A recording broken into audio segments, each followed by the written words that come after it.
High বন্ধুরা, তোমরা সবাই কেমন আছো? আশা করছি সবাই ভালো আছো। তো আমিও খুব ভালো আছি। তো আজকে হচ্ছে সরস্বতী পুজো।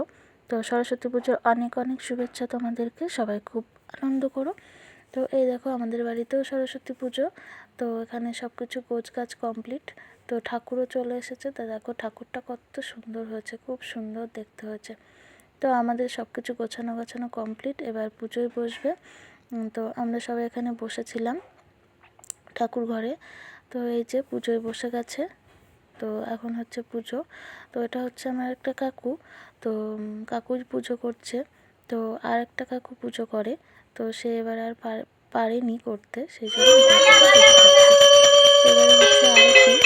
তো দেখো আরতি চলছে এখন।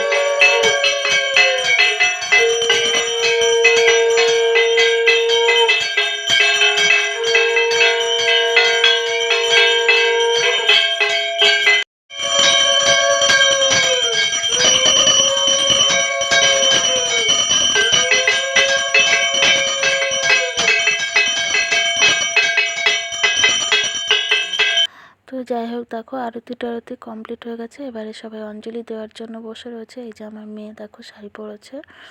তো এই যে মানে বসে আছে সবাই। তো যাই হোক, অঞ্জলি টঞ্জলি কমপ্লিট। এটা হচ্ছে পরের দিন আমি চলে এসেছি আমার বাপের বাড়িতে। মানে ওখানে হচ্ছে পরের দিন সকালবেলা সব মানে পুজো। তো যাই হোক, আমি চলে আসলাম। এই দেখো আমাদের ঠাকুরটা মানে মন্দির, শিব ঠাকুরের। তো যাই হোক, এই দেখো এখানে এরা পুজো করেছে। এই যে ছোট্ট একটা প্যান্ডেল করেছে। এই যে পুজো হয়ে গেছে। তো এবারে হচ্ছে রান্না বান্না হচ্ছে পাশে। তো এই দেখো এখানে সবাই রয়েছে, এখানে রান্না বান্না হচ্ছে, মানে খিচুড়ি হবে। তো এই যে এখন রান্না বান্না চলছে। তো আসবে অনেকে খেতে। তো যাই হোক, এখন হচ্ছে রাত্রেবেলা আমি বাড়ি চলে এসেছি। তো আমাদের এবার জোড়া ইলিশ খেতে হয়। তো তো রান্না বান্না হবে। তো মাছটা কাটা হয়ে গেছে। তো এখানে জোড়া ইলিশের মানে মধ্যে দেওয়া হয় আলু, বেগুন, শিম আর হচ্ছে লাউয়ের ডাঁটা আর কি, এটা দিয়ে রান্না হয়। তো দেখো আমি রান্না বসিয়ে দিয়েছি। তো এটা হচ্ছে লাউয়ের ডাঁটা আছে, শিম আছে আর আলু আছে। তো এটা জাস্ট হচ্ছে সেদ্ধ হয় আর কি।